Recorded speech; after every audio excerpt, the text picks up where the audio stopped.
your stock into the so-called white man. Look, your level of comfort or what you might perceive to be relief shouldn't be based upon what the so-called white man deems as being well off, or what the so-called white man has deemed as being success.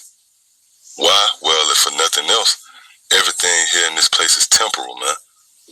As it is written in the book of Proverbs, the 10th chapter, around the 28th verse, the days of the wicked are shortened, in which our Lord Yahweh echoed that sentiment in the book of Matthew, the 24th chapter, where he made the statement, "Least those days be shortened." What days?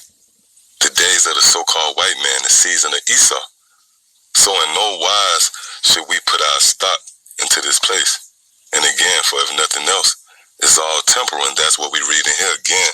It says, "Let not thine heart envy sinners, but be thou in the fear of the Lord all the day long. For surely there is an end." For surely there is an end. An end to what? This reign of terror that has been perpetuated by the so-called white man. This is not a perpetual state here. See? There's an end. Again, it says, "For surely there is an end, and thine expectation, and thine expectation shall not be cut off." Let's read this again. It says, "For surely there is an end, and thine expectation," whose expectation? The elect. "And thine expectation shall not be cut off." See?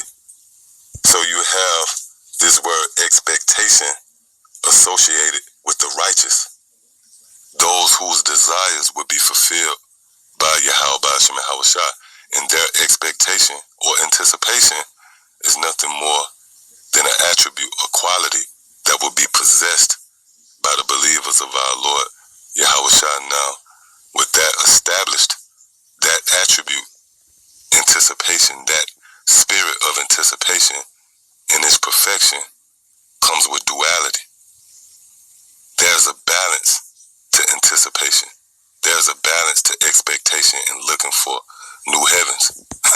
Well, by default, we're expecting, we're anticipating and looking for trouble.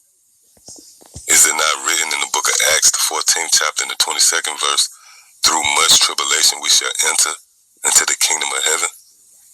So believing on that report develops the expectation of trouble.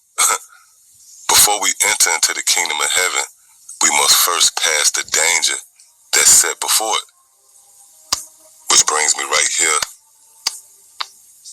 to the book of Proverbs,